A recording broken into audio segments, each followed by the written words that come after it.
আসসালামু আলাইকুম।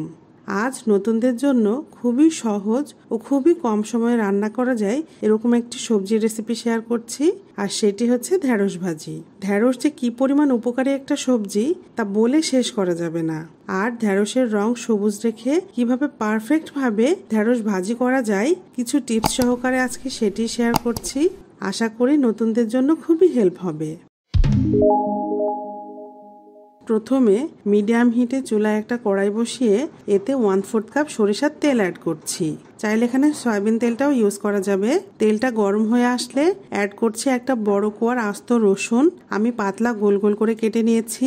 এখন এই রসুনটাকে নেড়ে চেড়ে হালকা সোনালী কালার হওয়া পর্যন্ত ভেজে নিব। খাঁটি সরিষার তেলে ফেনার পরিমাণটা একটু বেশি হয়, এতে ভয়ের কিছু নেই।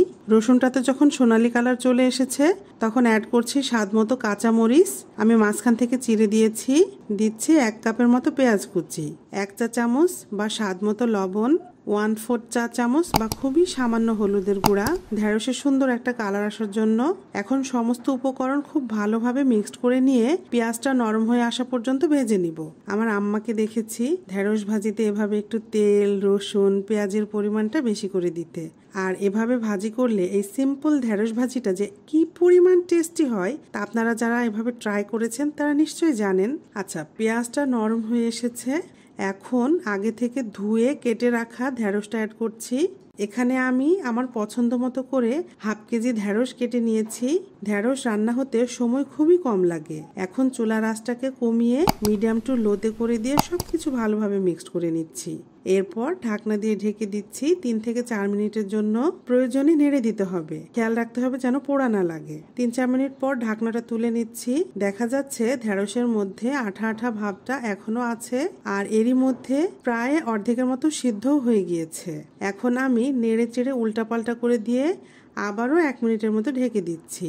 মিনিট খানিক পর ঢাকনাটা তুলে নিচ্ছি, আর চুলার আঁচটা এখন কিছুটা বাড়িয়ে দিয়ে নেড়ে চেড়ে 1 মিনিটের মতো ভেজে নিচ্ছি।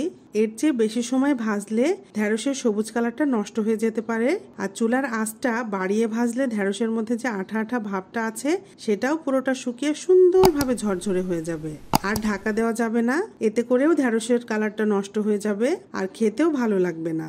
আর যেহেতু ঢেঁড়সটা সিদ্ধও হয়ে গিয়েছে তাই বেশি নাড়াচাড়াও করা যাবে না, এতে করে ভেঙে যেতে পারে। ঢেঁড়স ভাজি করতে খুবই কম সময় লাগে, আর এইভাবে যদি একটু তেল, রসুন, পেঁয়াজ একটু বেশি করে দিয়ে ভাজা যায় তাহলে খেতে কিন্তু অসম্ভব টেস্টি হয়।